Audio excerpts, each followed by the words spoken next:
여러분, 복은 하나님께서 주시는 것입니다. 믿으십니까? 하나님께서는 살아계시기 때문에 그분과 이어져 있는 사람들은 그분이 주는 선한 은택들을 다 받아 누린다는 거죠. 주님께서 어떻게 우리를 복되게 하십니까? 우리의 삶을 존귀하게 만들고 우리의 인생을 가치 있게 만드는 그 하나님의 역사를 어떻게 하면 우리는 누릴 수 있을까요? 지난주에 여러분 말씀 외우셨습니까? 나는 포도나무요, 너희는 가지라. 그가 내 안에 내가 그 안에 거하면 사람이 열매를 많이 맺나니. 주님이 내 안에 거하시고 우리가 주님 안에 거하면 주님께서 기대하는 극상품 포도 열매가 많이 맺혀집니다. 어떻게 하면 우리가 주님 안에 거할 수 있을까요?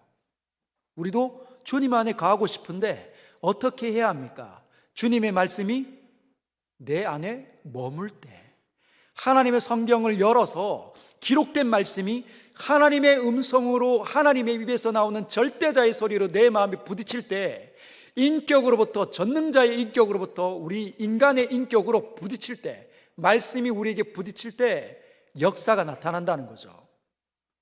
왜 그렇습니까? 하나님께서 말씀으로 모든 천지를 창조해내셨기 때문에, 기록된 말씀이 하나님의 음성으로 우리 마음밭에 들려질 때 하나님께서 기대하는 무언가 놀라운 신비로움, 창조, 역사, 하나님께서 기대하는 은혜들이 내 삶 속에 쏟아지는 거죠. 전지전능이 따라오니까. 여러분에게 그러한 삶이 나타나기를 주님의 이름으로 축복합니다. 오늘도 말씀으로 다가오시는 하나님 앞에 귀를 쫑긋 내세우시길 바랍니다. 이렇게 말씀을 드렸더니 어떤 분들이 이런 생각을 갖는 분들이 계십니다. 그러면 나는 왜 말씀을 읽는데 아무런 감동이 없는가? 성경을 계속 한 장, 두 장 읽는데 왜 자꾸만 내 무거운 눈꺼풀을 이기지 못하는가? 겨우 이겼는데 깨달음은 왜 없는가? 무언가 아는 것 같은 이 말씀인가 보다 하는데 왜 나는 삶의 변화가 없는가? 나는 왜 1년 전과 2년 전과 예수 믿을 때와 지금이 별로 달라진 게 없는가? 그대로인가? 그렇게 질문이, 마음속에서 의문이 떠오르는 사람들이 한두 명이 아닙니다. 여러분, 그런 분들을 가리켜 성경은 단호하게 이야기합니다. 믿음이 없기 때문에. 충격적이지 않습니까? 믿음이 없기 때문에. 아니, 목사님, 제가 믿고 있잖아요. 교회에 출입하고 있지 않습니까? 예배 드리고 있지 않습니까? 기도하고 있잖아요. 찬양도 부르는데, 헌금도 하는데 무슨 믿음이 없다고 이야기하십니까? 믿는 것처럼 보일 뿐이지 마음과 생각을 꿰뚫으시는 하나님의 눈에는 뭐로 보이는 겁니까? 믿음이 없다. 믿음이 없다. 그런 선언을 받을 수도 있기 때문이라는 거예요. 그러면 믿음은 뭘까요? 믿음은 뭘까요? 믿으면 모든 걸 이긴다고 하고, 믿으면 천국 간다고 하는데 믿음은 뭐고 언제 주어지고 어떻게 생겨나는 겁니까? 이런 질문이 떠오르겠죠. 여러분은 뭐라고 대답하시겠습니까? 진짜 나는 믿음이 있다. 난 하나님이 믿겨지기 시작한다. 그리고 하나님의 은혜가 있다. 하나님이 나와 함께 하는 것 같다. 주님께서 말씀하셨던 나는 포도나무여 너희는 가지니 할 때 그 말씀이 나에게 이루어져서 열매가 막 맺혀지는, 그렇게 판단 내려지는 여러분은 뭐라고 대답을 하십니까? 어떻게 해야 믿음이 생겨납니까? 언제 믿음이 생겨납니까? 여러분, 성경은 이렇게 이야기하죠. 거듭날 때 믿음이 주어지는 것이다. 거듭난 사람들만이, 하나님으로부터 거듭난 사람들만이 믿음이 생기는 것이다. 아이고, 뭐 그렇게 복잡합니까? 다른 데는 그냥 엎드려 절만 하면 되는데 왜 교회는 그렇게 뭔가가 복잡합니까? 그러면 거듭나는 건 뭐예요? 언제 거듭납니까? 그 주제가 오늘 본문에 기록되어져 있습니다. 여기에 있는 모든 분들이 거듭나시기를 주 예수 그리스도의 이름으로 축복합니다. 축복합니다. 말 걸어오시는 주님과 그분이 인격이잖아요. 예배 가운데 운행하십니다. 여러분들이 꼭 경험하시길 바랍니다. 그럼 오늘 본문을 한번 들여다보겠습니다. 요한복음 3장 1절을 보면, 그런데 바리새인 중에 니고데모라 하는 사람이 있으니 유대인의 지도자라. 오늘 본문은 굉장히 유명한 본문입니다. 거듭남, 우리 거듭남을 말하는 이단들도 있잖아요. 거듭남, 죄사함의 비밀이라는 그런 이단들도 활동하는데 그 이단들이 오늘 본문을 즐겨 사용합니다. 그러나 우리와 달라요. 성경을 해석한다고 해서 모든 사람들이 제대로 된 거룩한 진리를 분별하는 게 아닙니다. 그러면 오늘 본문이 뭘 이야기하는지 한번 자세하게 들여다보도록 하겠습니다.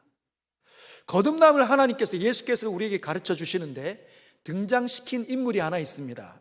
니고데모. 이 니고데모는 앞에 단서가 있죠. 바리새인 중에. 그는 바리새인이에요. 두 번째는 유대인의 지도자. 여러분, 바리새인이라는 이 말은 약 이 지금 시점에 생긴 게 아니라 우리는 늘 이야기하죠. 저 바리새인, 저 바리새인 같은 사람. 누구를 가리켜 바리새인 같은 사람이라고 얘기합니까? 신앙이 겉과 속이 다른 사람을 가리켜 바리새인이라고 요즘은 이야기하지만, 원래 바리새인이라는 말은 굉장히 존귀한 이름입니다. 왜? 예수님 오시기 전에 100년, 200년 전에 어떤 일이 있었냐? 포로에서 귀환을 했는데 70년 바벨론 포로에서 돌아왔는데 하나님 말씀대로 살아야 되는데 또 그때부터 또 말씀대로 살지 않는 거예요. 그래서 어떤 한 무리들이 일어났습니다. 이렇게 해서 되겠나? 우리가 하나님 말씀을 따라 살지 못하다가 몽둥이로 두들겨 맞아가지고 바벨론 포로로 잡혀갔는데 아직까지 우리가 정신을 못 차리면 어떻게 하나? 말씀으로 돌아갑시다. 여러분, 말씀으로 돌아가야 됩니다 라고 목소리를 높였던 사람들이 있었는데 그 사람들이 바로 바리새인들이라고 합니다. 왜? 바리새 운동을 일으켰는데 그게 성경으로 돌아가자. 여러분, 얼마나 좋습니까? 성경으로 돌아가자고 했는데. 그런데 보면은 이렇게 거룩하고도 존귀한 운동이 시간이 지나면 사람들 속에서 자꾸만 이게 변질되고 왜곡된다는 거예요. 알맹이는 쏙 빠지고 껍데기만 남은 거죠. 바리새 운동이 알맹이가 완전히 그냥 쏙 빠지고 껍데기만 남았을 때 그때를 가리켜 우리는 율법주의자들이라고 얘기합니다. 율법주의자들. 여러분, 성경을 공부해야 됩니다 라고 말했던 그 바리새인들이 여러분 11조로 해야 됩니다 라고 얘기했어요. 왜 11조? 요즘에도 한국 기독교 교회 가운데, 이 젊은이들 가운데 11조에 약간 경계하는 사람들이 있습니다. 11조 꼭 헌금을 그렇게 많이 해야 되냐? 하나님 부자시면서 왜 그렇게 교회는 돈을 좋아하냐? 여러분, 11조를 내는 이유가 있습니다. 11조는 모든 것이 하나님께로부터 받은 것인데 이것 10분의 1, 10분의 10이 다 필요한데 10분의 1을 하나님께서 주신 것인 줄 알고 구별해서 하나님께 다시 드립니다. 10분의 10이 다 필요하지만 10분의 1을 하나님께 드림으로 결단합니다. 저는 이 물질로 살지 않습니다. 저는 하나님으로 삽니다. 이게 11조의 정신입니다. 하나님을 기억하는 거죠. 그런데 그 11조를 드리면 이 11조를 가지고 그 성전을 돌보는 레위인들과 제사장들이 먹고 살고, 또는 그 안에 성 안에 가난한 사람들, 나그네와 고아와 과부들, 그렇게 가난한 사람들까지도 돕도록 11조를 사용합니다. 그런 그 11조를 누가 내라고 했냐? 바리새인들이 11조 똑바로 내야 됩니다. 그리고 기도도 똑바로 해야 됩니다. 하나님 말씀을 듣고 여기서 기도하면 하나님이 역사하지 않습니까? 기도해야 됩니다. 그리고 구제, 가난한 사람들, 절망하고 있는 사람들 가서 같이 울어주고 같이 도와줍시다. 그리고 구제도 얘기합니다. 금식, 여러분, 우리가 죄 가운데 빠져 살면 되겠습니까? 마음이 이렇게 강팍한 상태로 막 함부로 이야기하고 저주해서 되겠습니까? 그렇게 될 때 우리는 금식을 해야 됩니다. 곡기를 끊어야 됩니다. 하나님 앞에 철저하게 낮아져야 됩니다. 그리고 금식이에요. 이 네 가지는 다 훌륭하고 좋은 거죠. 근데 알맹이가 싹 빠지니까 껍데기만 남은 거예요. 11조 안 하는 사람들 찾아내면서 당신이 뭐라고 11조 안 하나? 당신은 왜 기도 안 하나? 나는 기도하는데. 잘난 체 하기 시작하는 거죠. 그러다가 시간이 흐르면서 바리새 운동이 이렇게 퇴색해지고 이제 그냥 사람들에게 나쁜 소리 받는 시대에 이 지금 니고데모가 등장하고 있다는 거예요. 근데 그는 유대인의 지도자였습니다. 지도자, 관원이었다는 거예요. 정치하는 사람이었다는 것입니다. 지위가 높아서 높은 자리에 있는 사람, 사람들에게 영향력을 끼치는 사람이었습니다. 존경받는 사람. 그런데 10절 보면 한 번 더 이야기하십니다. 예수님께서 너는 이스라엘의 선생으로서 이러한 것들을 알지 못하느냐. 이 사람이 이스라엘의 선생이라는 거예요. 여기서 선생은 랍비입니다. 랍비. 이스라엘을 가르치는 사람, 성경의 수많은 교리들을, 역사를, 내용들을 가르쳤던 사람이 니고데모였다는 거예요. 바리새인 중에 바리새인이었고, 그리고 높은 지위의 유대인들의 지도자였고, 성경에 능통한 사람이 이 사람인데, 이 사람이 지금 예수님에 찾아왔습니다.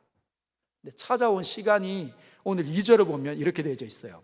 2절 같이 한번 읽어볼까? 시작. 그가 밤에 예수께 와서, 거기까지. 그가 밤에 예수께 왔습니다. 왜 밤에 왔을까요? 남들이 다 활동하는 낮이 아니라 밤이 깜깜한 그 밤에, 낮이 빛이 사라진 깜깜한 그 밤에 찾아옵니다. 타인의 눈을 인식한 거죠. 즉 자기 자신이 예수라는 사람을 만나는 그 현장이, 그 일이 다른 사람의 눈에 비난받을 수 있는 주제였다는 겁니다. 그래서 다른 사람의 눈을 피해서 밤에 찾아온 거죠. 또는 자존심이 있으니까.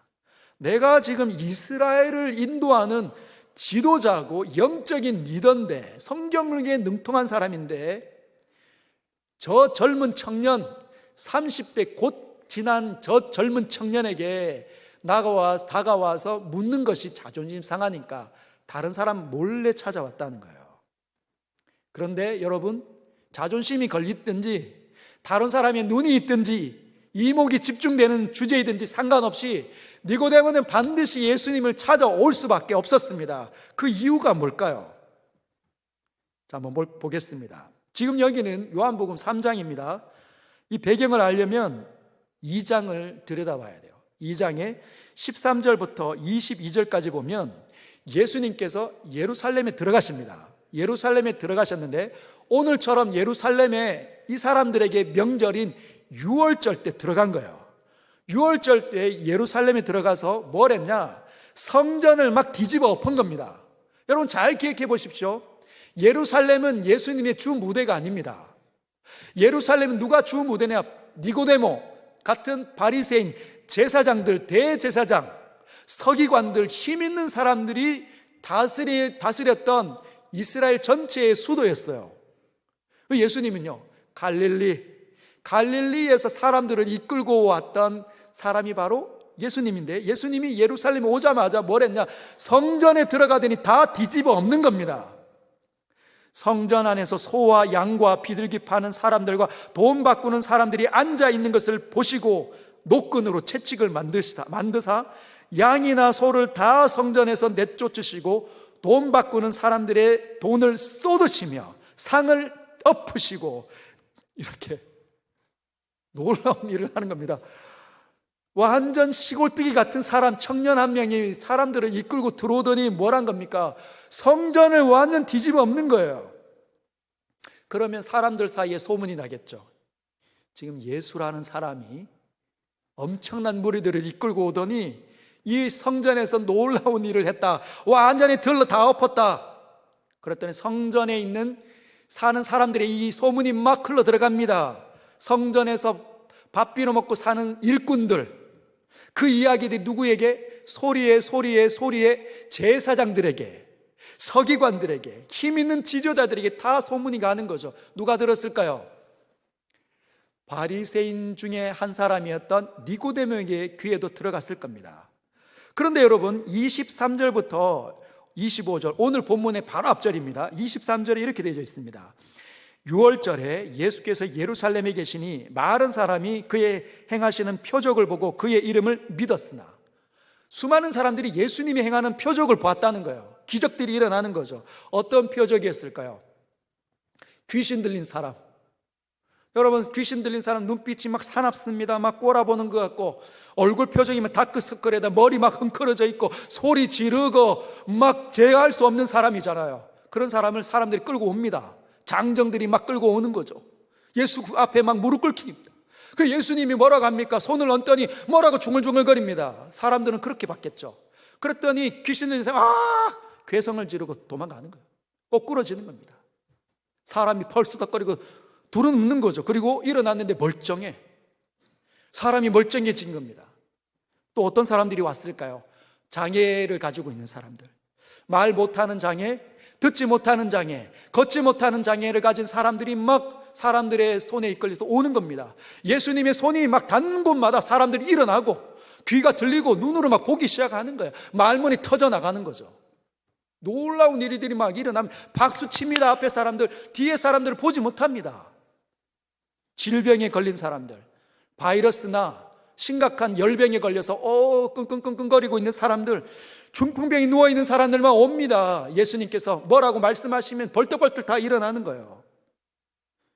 그걸 봤다는 겁니다. 많은 사람이. 그런데 24절 보면 예수는 그의 몸을 그들에게 의탁하지 아니하셨으니 이는 친히 모든 사람을 아시며.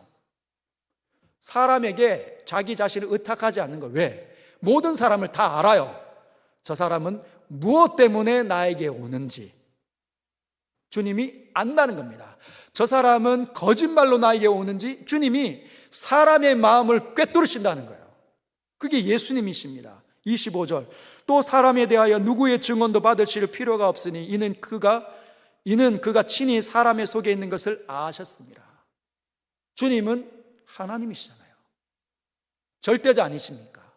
오늘도 저와 여러분의 생각을 밝히 꿰뚫어 아시는 분이 하나님, 그분이십니다. 할렐루야. 그분이 보내신 분이 바로 예수 그리스도 하나님의 아들이시잖아요. 그래서 주님이 다 아신 겁니다. 주님이 다 아신 거죠.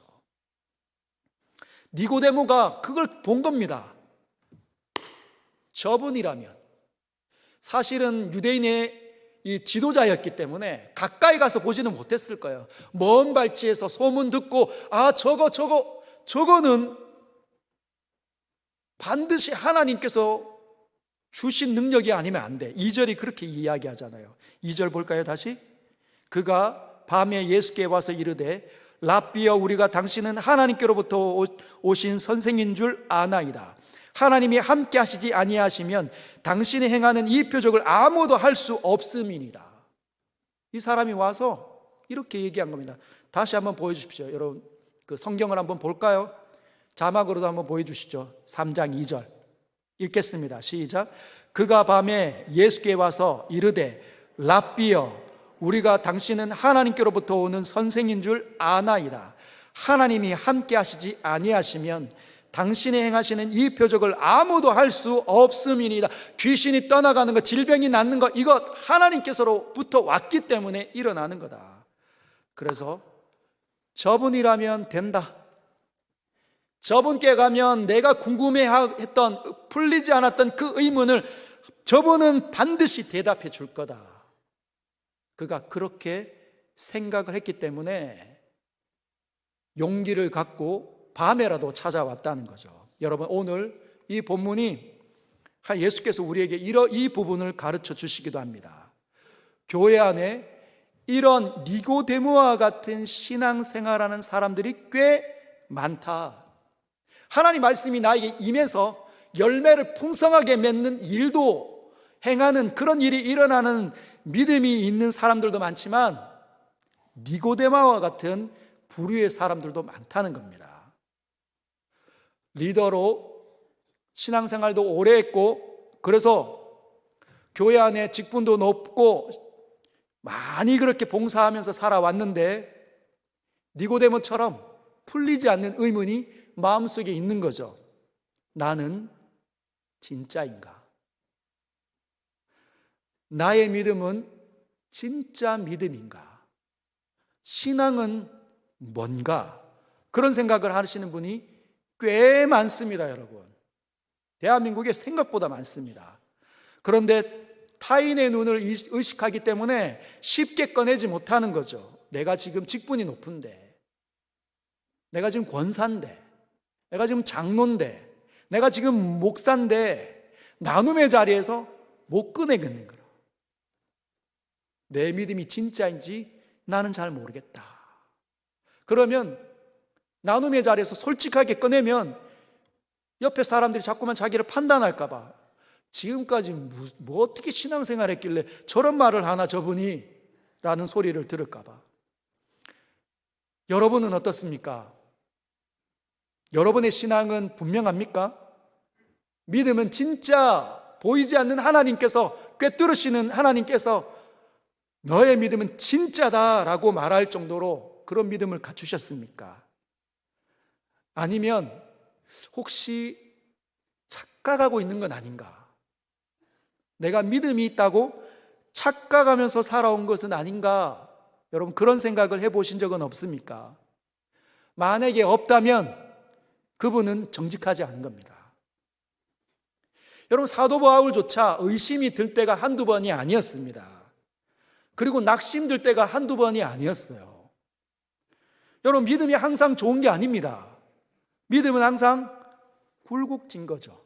어떤 때는 좋은데 어떨 때는 추락하는 거예요. 아무 일이 없어도 추락하기도 하고 무슨 일이 일어날 때도 추락하기도 합니다. 항상 좋은 게 아닙니다. 믿음이 진짜 좋았던 사람도 의심이 들 때가 한두 번이 아니라는 거죠. 사도 바울이 로마서에 이렇게 이야기합니다. 오호라, 나는 곤고한 자로다. 이 사망의 몸에서 누가 나를 건져내랴. 정말 그렇게 생각하는 사람들이 많습니다. 여러분이 생각했을 때 대한민국 목회자들 가운데 역대 정말 훌륭한 목사님 여러분 많이 알고 계시죠? 저도 많이 알고 있는데 그 중에 두드러지신 분, 옥하는 목사님, 사랑의 교회를 개척하신, 그래서 그 사랑의 교회가 대형교회 수만 명이 모여드는 제자 훈련은 얼마나 탁월합니까? 근데 그분이 목회의 마지막 지점에서 이렇게 이야기하셨습니다. 내가 정말 하나님 앞에 늘 고민하는 주제가 있습니다, 여러분. 그게 어떤 주제냐? 내가 진짜 하나님 나라에 들어갈 수 있는 사람인지 그게 제일 두렵습니다. 그분이 그렇게 말씀하셨습니다. 그러면서 그 몇만 명 모여드는 제자 훈련으로 길러냈던 그 사랑의 교회, 건강하다고 말하는 그 사랑의 교인들, 하나님께서 나에게 주신 이 사람들 정말 하나님 나라에 들어갈 만한 믿음이 있는지 제가 두렵습니다. 그렇게 말씀하셨어요. 그래서 여러분, 우리는 늘 우리 안에 있는 믿음을 점검할 필요가 있습니다. 누구든지 다 선줄로 생각하지 마십시오. 그러면 넘어집니다. 겸손하게 늘 자기 자신을 하나님의 말씀으로 비춰내시길 바랍니다.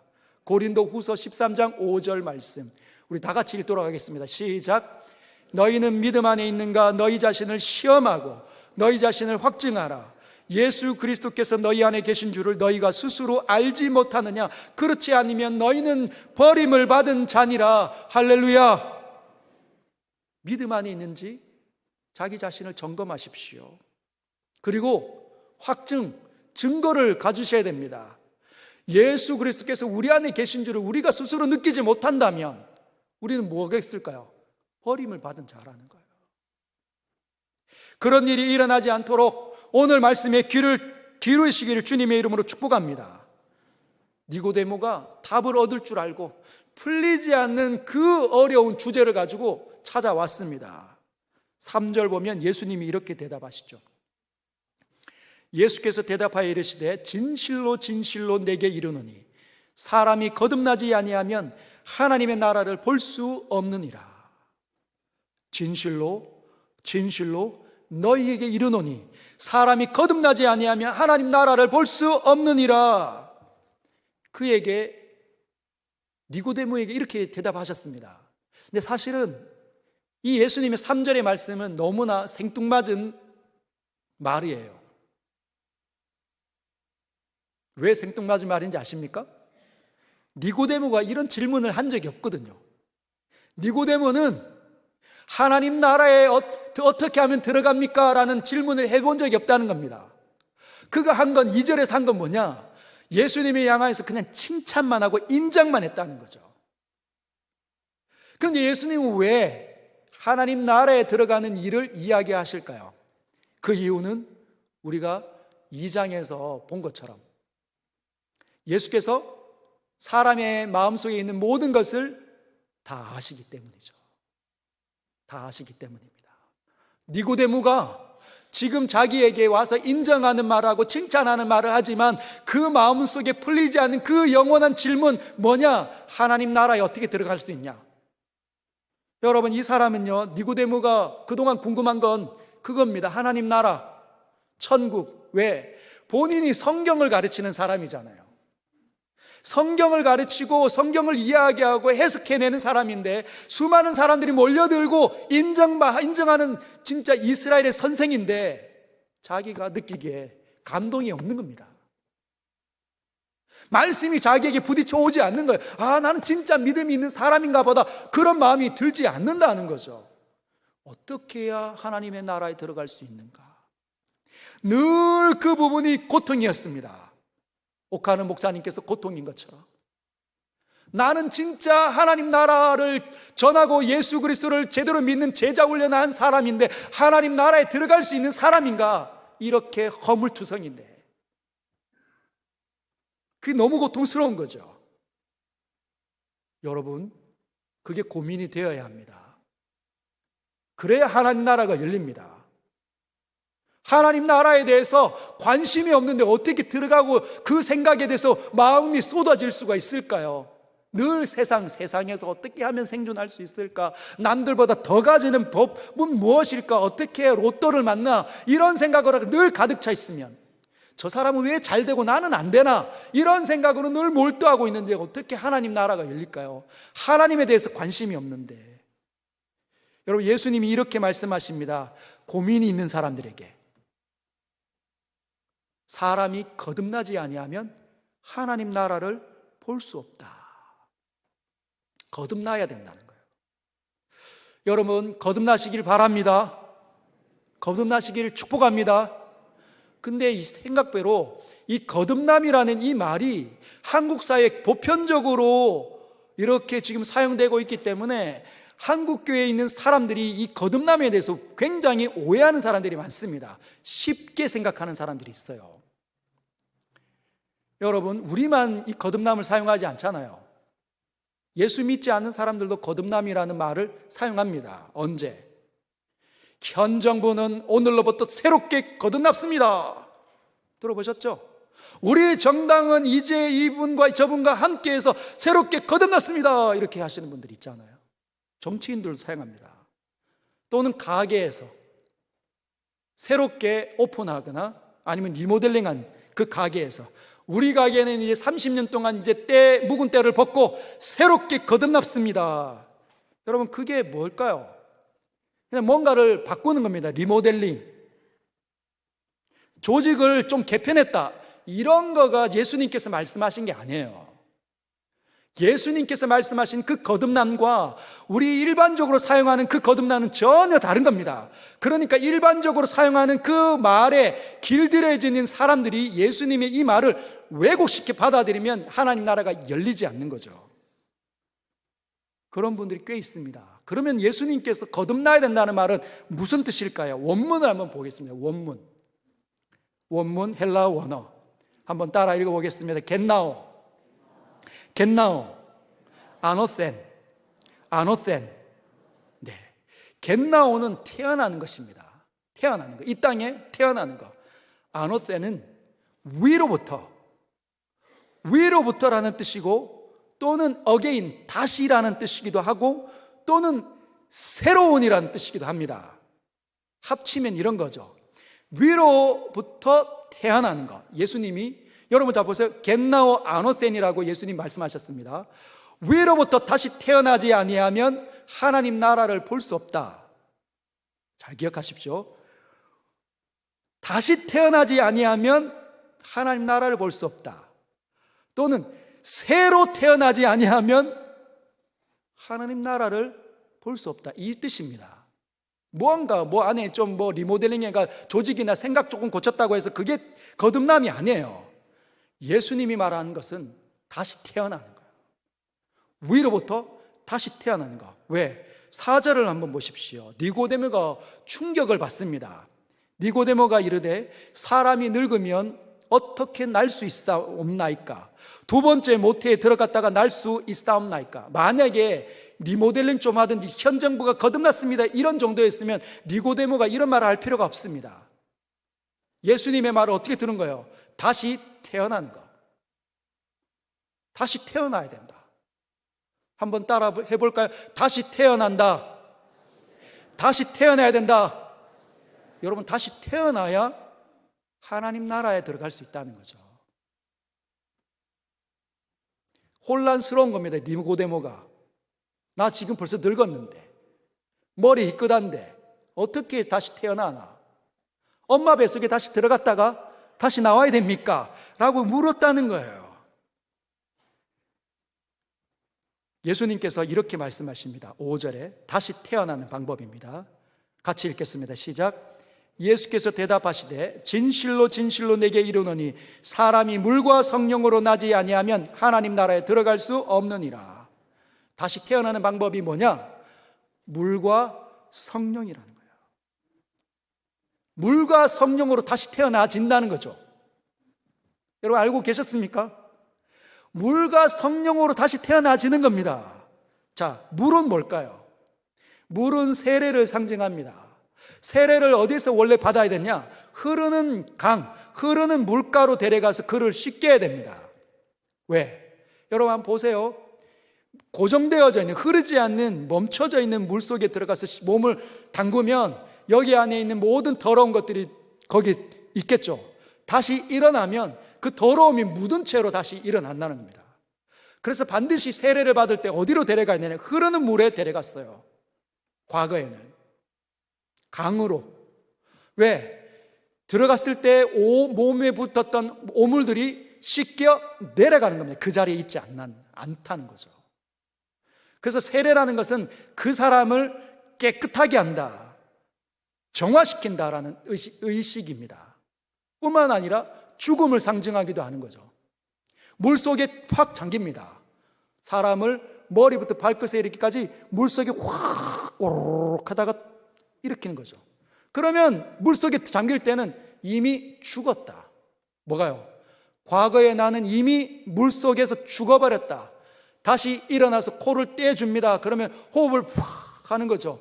나는 다시 살아났습니다. 그게 세례입니다. 세례. 세례를 통해 다시 태어난다는 것을 의미하는 거죠. 여러분, 세례를 받으셔야 합니다. 정말 예수님을 나의 왕으로 인격적으로 내가 맞이한다고 하시는 분들은 세례를 받으십시오. 그게 눈에 보여지는 거죠. 세례는 본인 스스로도 세례를 받으면 눈에 경험되는 겁니다. 아, 나는 죽었구나. 물이 나를 잠겨서 나를 깨끗하게 했구나. 나는 다시 태어났구나. 여러분 봅니다. 경험했기 때문에. 그래서 세례를 받으시라는 거예요. 근데 내면의 세례는 우리가 경험했는지 아닌지를 몰라요. 내면. 여러분, 그냥 물로 세례를 받는 것으로는 안 됩니다. 그 사람이 다시 태어나는 게 아니에요. 뭐가 있어야 되냐? 성령으로 세례를 받으셔야 된다는 거죠. 성령으로. 성령이 우리를 다시 살려내야 된다는 겁니다. 그런데 이것이 어떻게 되냐? 6절 예수님이 이렇게 선포하십니다. 육으로 난 것은 육이요, 영으로 난 것은 영이니. 이해가 됩니까? 육으로 난 건 육이요, 영으로 난 건 영이다. 우리 모두가 육체를 가지고 이 땅에 태어나지 않습니까? 우리 모두는 태어날 때 육체를 가지고 태어납니다. 그러나 영혼이 주어져 있지만 기능이 상실된 채, 성경은 그걸 뭐라고 얘기하냐? 죽었다. 영혼이 죽어 있는 채로 태어난다는 겁니다. 그래서 이 땅에서 육체를 가지고 육체적으로 보이는 것들은 다 하고 살 수 있어요. 돈도 벌 수 있고 학문도 할 수 있고 사람과 관계를 맺으면 다 살 수 있습니다. 그러나 하나님을 보지는 못해요. 하나님을 느끼지는 못합니다. 왜? 영혼이 죽은 채 태어나니까. 이 영혼을 살려내야 된다는 거. 누가? 영으로 존재하시는 하나님께서 우리를 건드리실 때, 우리에게 다가오실 때 영혼이 그때 살아난다는 거죠. 여러분, 이 땅이 전부인 것처럼 생각하시는 분들은 영혼이 아직 안 살아났습니다. 그렇기 때문에 성경을 읽어도 아무런 감흥이 없는 거예요.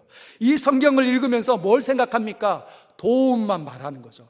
하나님을 생각하거나 하나님을 느끼거나 하지는 않아요. 하나님을 사랑하지는 않습니다. 이 성경을 읽는 것도 뭡니까? 내 삶에 도움이 된다면 읽어내는 거죠. 그래서 변화가 없습니다. 하나님과 이어져 있지 않았기 때문에 하나님을 닮아 있지 않아요. 생각이, 말하는 것이, 행동이 예쁘거나 선하거나 아름답게 바뀌어가지 않는 겁니다. 여전히 악한 말을 하고 여전히 거짓말을 하고 여전히 악한 행동이 왜 튀어납니까? 믿음이 없어서, 아직 안 살아났기 때문에 그런 거라는 거예요. 여러분, 하나님의 나라, 하나님께서 계신 그 나라는 비어있지 않습니다. 거기는 꽉 채워진 나라입니다. 가장 좋은 것들로, 최고의 나라로서 천군과 천사가 이미 살고 있고 가장 귀한 것들이 거기에 가득 차 있는 거죠. 거기는 누가 갑니까? 영이신 하나님이 거기 계시기 때문에 영이 다시 살아난 사람들만이 그 속으로 빨려 올라간다는 거죠. 하나님에 대한 관점이 없는데, 감각이 살아나지 않는데 어떻게 하나님 나라에 갈 수 있겠습니까? 못 간다는 거죠. 그 이야기를 사도 바울이 로마서 8장 7절에 이렇게 이야기합니다. 육신의 생각은 하나님과 원수가 되나니. 영이 없는 사람들, 영혼이 살아나지 않는 겁니다. 영의 기능이 없는 사람들, 이 사람들은 하나님과 원수가 돼요. 왜? 늘 내 거, 또는 여기에 여러분 영혼이 주어져 있지만 기능이 상실되니까 다른 것들에 자꾸 절을 합니다.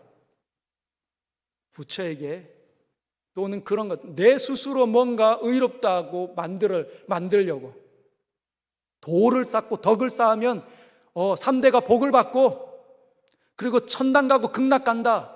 안 됩니다. 모든 것들을 판단하시는 하나님 내에는 그 모든 것들이 다 그대로 있는 거예요. 그리고 그들은 하나님의 뜻대로 살지 않아요. 자기가 원하는 대로 사니까. 그래서 하나님과 원수가 되는데 하나님의 법에 굴복하지 않습니다. 내가 왜 그렇게 살아야 되는데, 내가 왜 지금은 사는 것처럼 이야기해도 뭔가 내 마음에 부딪히는 일이면 내가 왜, 나는 못해, 내가 왜 그래야 돼요? 할 수도 없는 거죠. 왜? 영혼이 안 살아났으니까. 영은 누구로부터 살아나는 겁니까? 하나님으로부터 살아나는 거예요. 그게 믿음입니다. 믿음. 그러면 어떻게 이 영이 살아날까요? 나도 살고 싶고 나도 영원한 나라를 들어가고 싶은데 저와 여러분 모두가 하나님 나라 들어가야 될 거 아닙니까? 예배를 여러 번 참석했는데, 여러분 특징이 있습니다. 8절, 성령으로 거듭나는 방식과 방법. 8절 같이 읽겠습니다. 시작. 바람이 임의로 불매 내가 그 소리는 들어도 어디서 와도 어디로 가는지 알지 못하나니 성령으로 난 사람도 다 그러하니라. 할렐루야. 바람과 성령은 비슷한 그 특징을 보여준다는 거죠. 완전 똑같지는 않습니다. 혹시 여러분 여기 눈에 그러니까 잡티가 들어간 거 혹시 경험해 보신 적 있습니까? 티끌이 여기 들어가면 얼마나 꺼끌꺼끌한지 주변 사람들에게 불어달라고 하잖아요. 눈을 당기면서. 근데 사람들이 불면 눈이 저절로 감깁니다. 왜 감길까요? 눈에 보이는 건 아무것도 없거든요. 사람들이 입을 이렇게 오므려 가지고 하면 눈이 그때 칵 감기는 거예요. 왜? 우리 눈에는 아무것도 보이지 않지만 눈가에 이 각막을 스쳐 지나가는 게 바람이 존재가 느껴지거든요. 보이진 않지만 존재한다는 겁니다. 근데 언제 합니까? 내가 경험하고 느끼고 난 다음에 바람이 불었구나.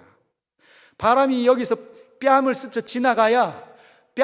지나가야 경험하고 나면 뺨이 이쪽에서 불었구나. 머리가 이쪽에서 날리면 바람이 이쪽에서 이쪽으로 부는구나. 그때 안다는 거예요. 지금 무슨 말을 하시는 걸까요? 성령으로 거듭난다는 말은 성령으로 인하여서 하나님이 믿겨지기 시작하면 그때 안다는 겁니다. 하나님이 믿겨지고 하나님이 인식되고 하나님 때문에 살고 싶고 하나님을 더 만나고 싶고 하나님을 찬양하고 싶고 예배가 사랑스럽고 기뻐지는 그 순간이 나에게 일어나지면 그때 우리는 뭘 안다고요? 내가 성령으로 영혼이 살아났구나. 그때 깨닫는 거예요. 예배를 여러 번 참석했다고 신앙생활을 수십 년 했다고 해서 이 영혼이 살아나는 게 아니라 성령이 임의로 불어야. 임의로 분다는 건 잘생기고 똑똑하고 돈 많고 많이 배웠기 때문에 실력을 갖춘 사람이기 때문에 이 땅에서 진짜 필요한 사람처럼 보이니까 성령으로 거듭나지는 게 아니에요. 하나님의 전적인 주권, 하나님께서 이 사람 살려내고 싶어 하시면 그 사람 살아나는 겁니다. 똑똑하고 잘났기 때문이 아니라 하나님 눈에 하나님께서 은혜를 베풀어 주시고 싶어 하셨기 때문에 하나님께서 그를 사랑하셨기 때문에 그가 구원받는 거죠. 언제? 임의로. 오늘 내가 느껴지지 못한다 하더라도 언제 느껴집니까? 다음 주에 느껴질 수도 있다는 거예요. 저와 여러분들을 이 자리로 부르신 분이 누구이십니까? 저와 여러분들이 이 자리에 있는 것 하나만으로도 영원한 복을 여러분 받고 있다는 것을 꼭 기억하십시오. 왜? 하나님께서 복을 주시기 싶어 하시니까. 요한복음 6장 44절 이렇게 되어져 있습니다. 나를 보내신 아버지께서 이끌지 아니하시면 아무도 내게 올 수 없다. 저와 여러분들이 누군가의 손에 누군가가 나를 이끌고 왔다 하더라도 그가 아닙니다. 그의 손을 주장하시는 전지전능하시는 하나님의 손이 저와 여러분들이 이 자리에 이끌어 오셨다는 거예요. 그런데 이 자리에 왔는데도 믿겨지지 않죠. 여러분, 저도 예전에는 믿겨지지 않았습니다. 훌륭한 신앙인으로 보여주시는 수많은 권사님들과 집사님들과 장로님들을 붙잡고 물어보십시오. 언제부터 믿으셨는지. 저도 몰라요. 어느 날부터 믿겨지기 시작했고 어느 날부터 교회를 위하여서 내 시간을 마음껏 드리고 있습니다. 그게 바람이 부는 것 같은 거예요. 우리는 뭘 하는 겁니까? 주님께서 인도하실 때 그분의 소리를 듣는 그 자리를 사모하시고 그분 앞에 딱 앉아 있는 겁니다. 언제 믿음이 생겨납니까? 알 수 없는 하나님의 시간이 되면 믿음은 들음에서 나고, 여러분, 들려야 믿음이 생겨납니다. 들음은 그리스도의 말씀을 통해서 그리스도의 말씀이 나에게 부딪혀서 내 인격에 부딪힐 때 하나님의 은혜가 성령과 그분이 주시는 은혜와 결탁되어져서 나를 살려낼 때, 신비로운 창조의 능력이 살아날 때, 그때 우리는 거듭나지는 거죠. 그때 조금씩 믿겨지는 겁니다. 내 삶이 조금씩 내려지는 거죠. 하나님의 섭리가 나를 통해 역사되어집니다. 말씀이 내 안에 머물기 시작하고 삶의 열매들이 그때 나타나기 시작한다는 거예요. 사랑하는 성도 여러분, 자신을 점검하십시오.